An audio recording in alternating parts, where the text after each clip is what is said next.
अध्यक्ष महाराज, नंदुरबार जिल्ह्यामध्ये जळगाव व अक्कलकुवा तालुका आहे। आजादीला 77 वर्ष झाले तरी आमच्या भागात 222 गावांना नेट नाही आणि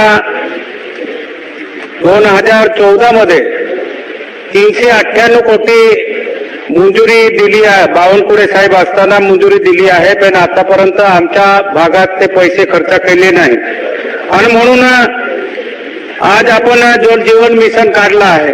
मागेल त्याला पाणी बिजली ह्या जो केंद्र सरकारने घर घर बिजली आणि जल जीवन मिशन जी योजना आहे, हर घर जल, जल में नल, नल में पाणी। जर बिजली नाही आमच्याकडे तर पाणी कुठून भेटणार? म्हणून माझ्या सरकारला विनंती आहे, अध्यक्ष महोदय, का आजादीला 77 वर्षामध्ये अजून आम्ही आमच्या भागात जळगाव अक्कलकुवा तालुक्यामध्ये 5 गावे आणि 230 पाडे अक्कलकुवा तालुक्यामध्ये आहे। जळगाव मध्ये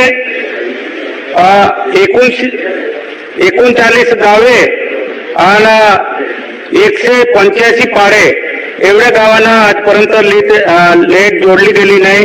म्हणून माझी सरकारला विनंती आहे का आमच्या अतिदुर्गम भागामधला जो 1 नंबर मतदारसंघ आहे, त्या मतदारसंघामध्ये जर हे व्यथा असेल तर आमचा सारखं नवीन निवडून आलेले सदस्य आहे, माझी सरकारला विनंती राहील की माझ्या भागातलं जे विद्युतीकरण 100% पूर्ण करावे, एवढीच माझी विनंती आहे।